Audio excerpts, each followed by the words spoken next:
Everyone wants to leave a legacy of positivity in the world around them. Whether you are a CEO of a Fortune 500 company, a nonprofit executive director, or even a soon-to-be entrepreneur, one fact is always true. The easiest and most effective way to catalyze change in the world around you is through commerce and through business. But how do you do it? You've come to the right place. Welcome to the Changemakers Collective, a place where people can come and get educated and encouraged and empowered to be the impact agent in the world around them. Brought to you by Silverback Ventures, Steff Thomas and Scott Woods have over 50 years combined experience helping companies and owners amplify the voice and multiply the impact of purpose-driven businesses. Join us each week as we discuss what it means to live a life of purpose on purpose.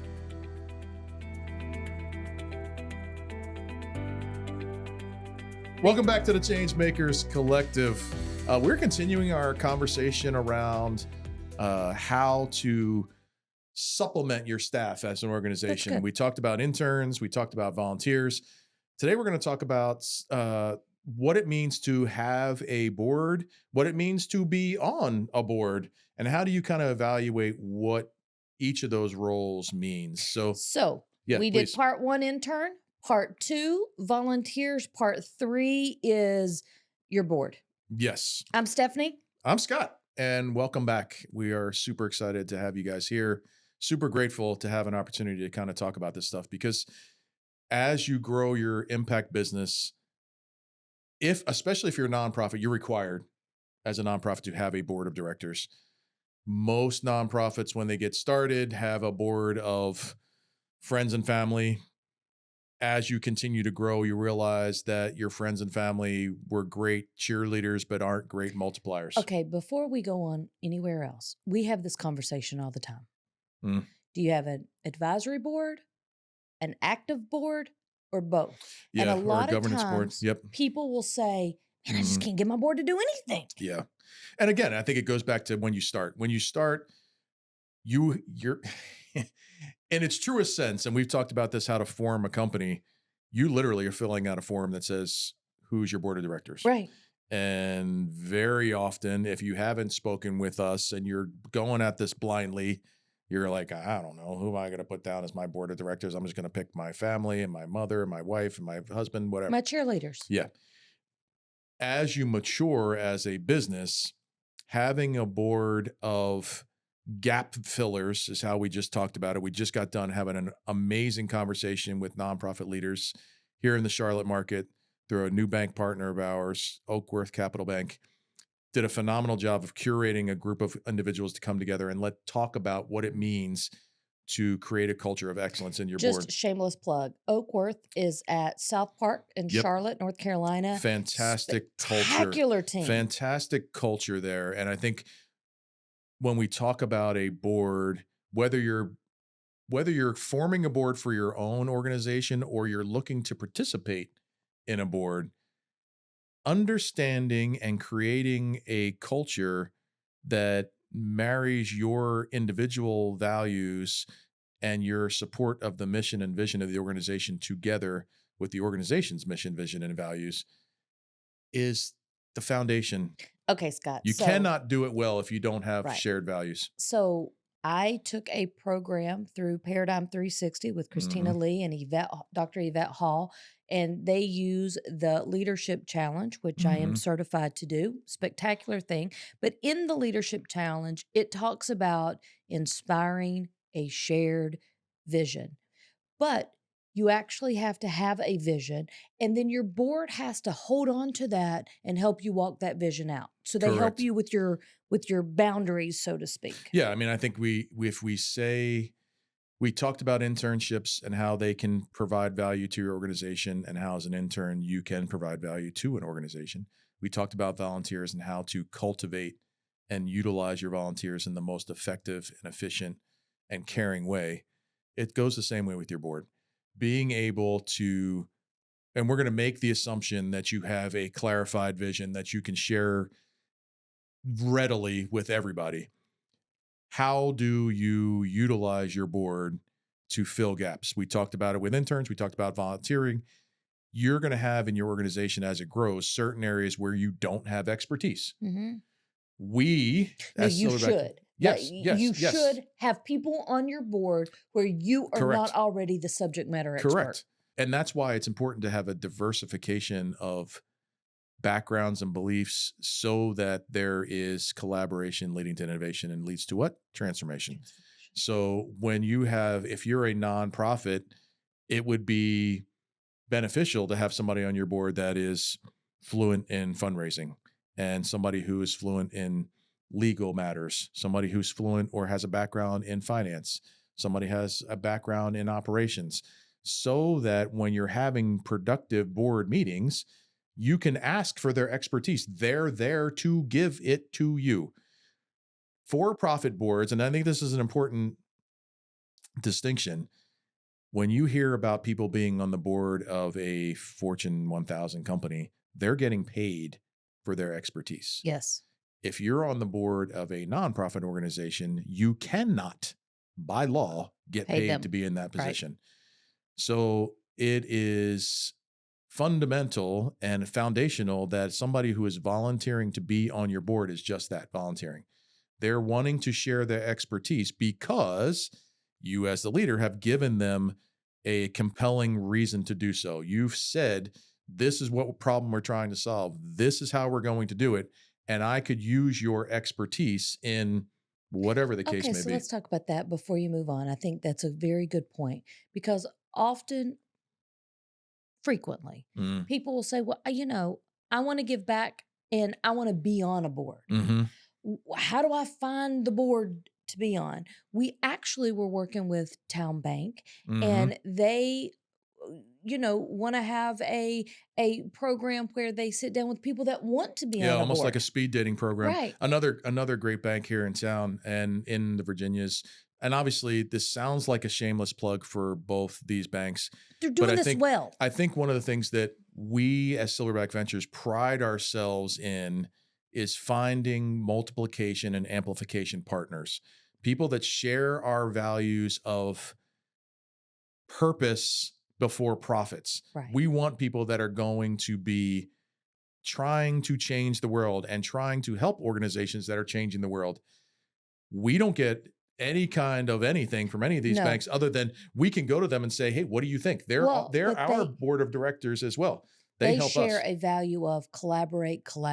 Yes. So I think it's important to know that. Right. We will talk about people on this podcast because we like them and they're doing phenomenal work. And Yeah, they're not paying us to plug them. You would have gain value by engaging with them. Right. And so I want to put that out there because I think that's important. Right. I think that's important because we're doing this podcast not as a money-making endeavor, because we want to share value and we want to share knowledge, whatever knowledge we can with everybody else. Yeah. Collaborate. Yes. Collaborate. Because yes. Okay. So anyway, how do you find a board? Right. So we're working with the different banks in town who usually have a nonprofit sector. Yeah. I think it's a great way to say it. Get with them. Go to your nonprofit chamber of commerce. If you Google nonprofit chamber of commerce, it comes in a variety of names and forms, but there are groups of nonprofits that are looking for people to be on their boards. And frankly, we can even back it into just asking the questions. If you want to be on a board, you're doing it because you believe in the mission. Well, let's just go and talk to or volunteer with the organization you want to be a part of. Right, because a lot of nonprofits have committees.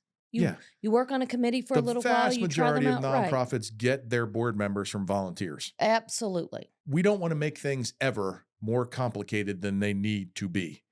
And, I've had the privilege of being on a couple of boards. One where, and this is where I want to segue into next, one where it was kind of spongy as to what the responsibilities were to be on the board. Like there was spongy. What does that mean? Like there wasn't clear goals. There wasn't a clear role for me on the board. So we'd get on the call or we'd have a meeting and there would be some one-way communication as to what the nonprofit was doing. and they'd say, okay, meeting adjourned. Oh, that's a terrible meeting. No fail meetings And is a then book that you should I've been have on read. boards where it's been the polar opposite, where, oh, by the way, I know you're volunteering, but I need you to be our outsourced CEO or CFO or whatever. That's not good either. No, that's Blindside. Yeah, Again, No that's Fail not good either. Meetings is a good book. If you have as a prospective board member and as a nonprofit leader who's looking to add a board, very similar to the conversation we had around the volunteers, very similar to the conversation we had around the interns, you have to set clear expectations. What do I need you to do as a board member? Scott, it is shocking to me how many people that we meet with and no one on the board has a job description. How many boards do we meet with that don't have an idea what the organization's doing or where they're going? Oftentimes, we meet with someone and they say, we have these meetings and we walk away and nothing gets accomplished. Mm-hmm. Well, I don't necessarily think that's a board. No, that's not a board problem. That's an organizational problem and a Yes. leadership problem. One of the things that we do very regularly and are hired to do is board retreats and board organization meetings, strategic planning meetings, where we are tasked with bringing the board and the organizational leadership together so that they can more efficiently and more effectively get to their goals.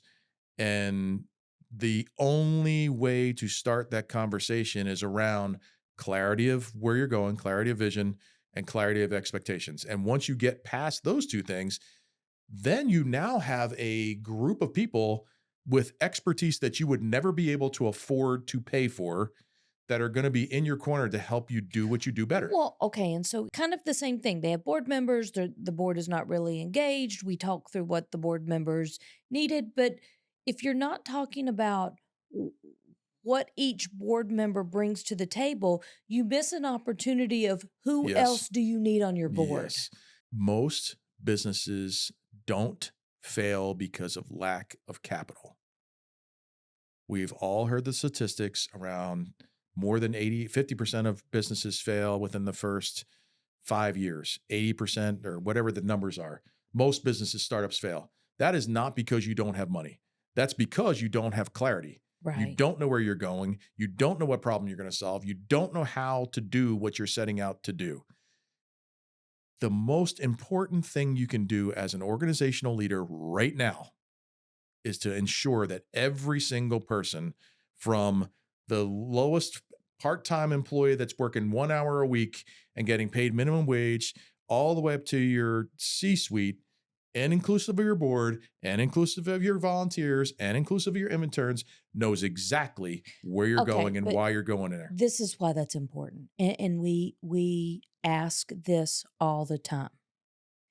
If you doubled, tripled, quadrupled in size, Mm-hmm. if you landed that dream Mm-hmm. contract, or you've got that $10 million donation. right? Mm-hmm. Can your business structure sustain the immediate growth?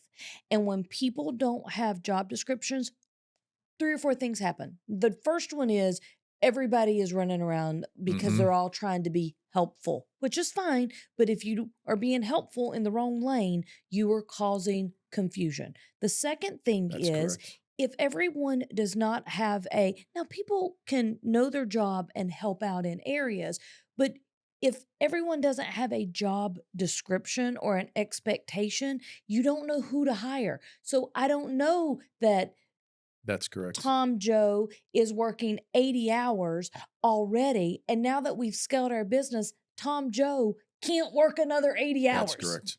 And I think that in the context of your board, you need to have them be gap fillers. You need their second role, in addition to filling gaps from a industry and expertise level. You also need them to be able to be amplifiers in the market and connectors. If they For are more than donations. Yeah, no, that's why I said those first two things are the Right. first two things. Yeah, your board members should be financial supporters, not because you are requiring it of them, but because they believe in your mission and they want to support you. It's shocking to me the number of organizations that, hey, if you want to be a part of our board, you have to pay. Right. I personally, I don't believe pay to play is the way to You get know, qualified people. but someone said this very eloquently the Mhm. other day. It's like an equal sacrifice. Yeah. Yeah. No, we were going to argue about that until somebody changed the topic. Right. Because I really don't think, I think it should be a get to. I get to donate because I am so bought into what this organization is doing. Mhm. I am, as a board member, I want to do more. I want to financially support. I want to connect other people. I want to be a voice in the community that may not be able to reach other people. I was involved in an organization that was about addiction treatment. And we had a gentleman on the board that used to be the CEO of a humongous company, probably Fortune 1000 company. He was the smallest donor of everybody in the entire organization, and he had plenty of money. But he was the best connector to other resources and to other opportunities. Were we going to kick him out of the organization because he wasn't donating? Of course not. Absolutely not. Not only did he have a wealth of knowledge An influence. but at 92, still being on the board, he had a huge amount of influence where he could connect us with folks that would not have given us the time of day had he not been involved. Well, okay. Legitimacy, right? Yes. So sometimes your board member, Mm. and when you are looking for people, you should say, we have a client that needed influencers. Mm-hmm. Well, their board helped them find the people. They were the people that connect them to their influencers. Yeah, and I think that's a whole separate conversation. Like, again, we just got done doing this board attraction and how to maintain a culture of excellence in your board meeting. But going back to your very original question, whether you have an advisory board or a governance board, an advisory board is often those folks who you don't necessarily need to be in your day-to-day operations or providing gap filling in terms of expertise. They are folks that have the influence. They have the connections. You want them, their highest and best use, which we talk about all the time, is actually being an amplifier for you. I don't need that gentleman I just spoke of in a meeting talking about how we're going to run an event. This guy was in board meetings with, heads of states. I need him to be an influencer. I need him to tell other people about the organization. You're going to have people on an advisory board that just need to give you influence. You're going to have other folks on a governance board that need to hold you accountable, need to say, hey, this is not best practice in terms of legal or HR or sales or fundraising or accounting, whatever the case may be. And if you are one of those people that is fortunate enough to be an influencer, make sure you're promoting and supporting organizations you believe in, not just because they happen to be the flavor of the day. Scott, you were talking about an advisory board, which, can happen for non and for profit. Mm-hmm. But your advisory board, for those that don't know, could stand in as a mentor, Mm-hmm. as an accountability partnership group, a collaborator Mm-hmm. team. It doesn't just have to be people that's telling you what to do all the time. And that is a culture that you can build. Yes. Come on. That's so good. It's so good that you just said that you built. Mm-hmm.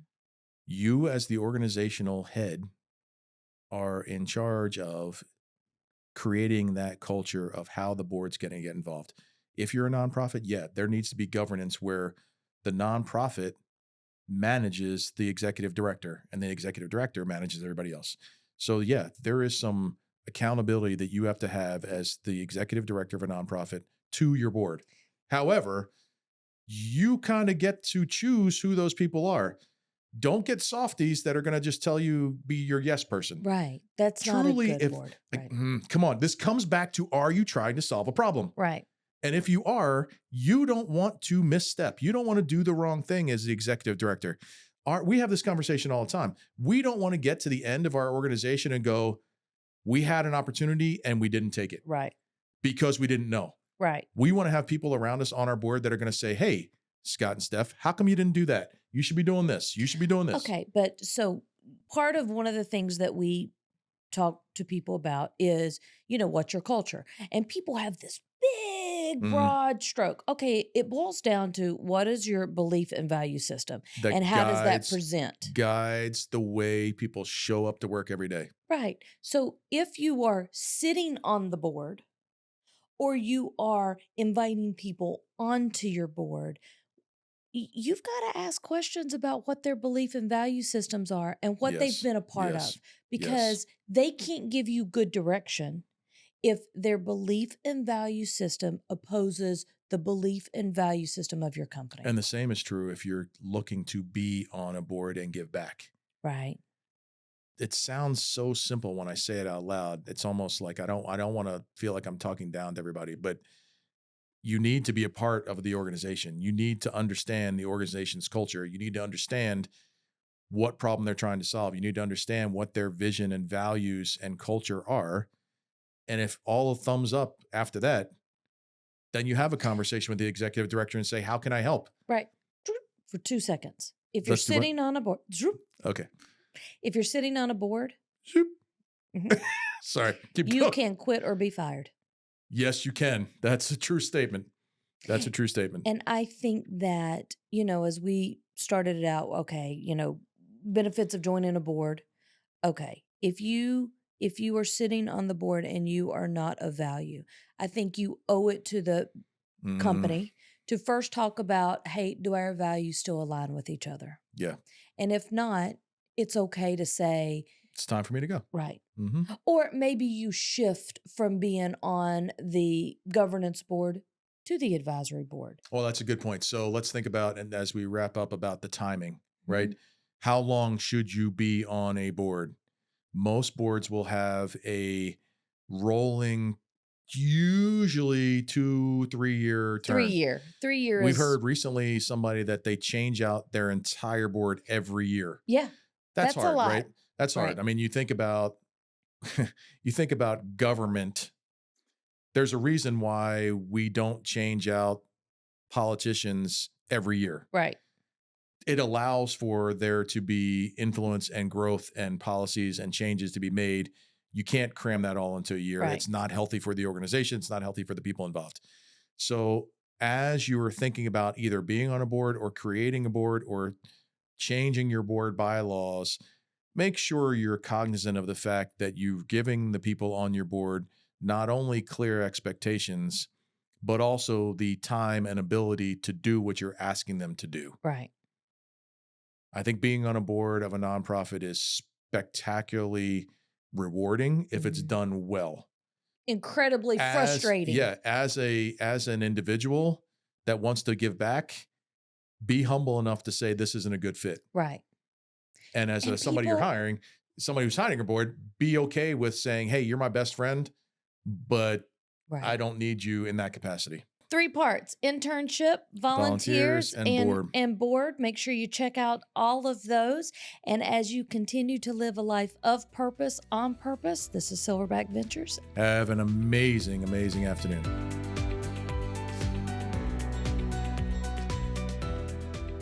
Thank you for listening to the Changemakers Collective. If you've enjoyed this episode, please help us grow our community by leaving us a review on Apple Podcast or rating us on Spotify. You can also find our podcast on YouTube, so you can come and leave us a comment over there as well. If you want support growing your business and scaling your vision, visit us at silverbackventures.org or connect with us on LinkedIn. Thanks again, and we'll see you on our next episode.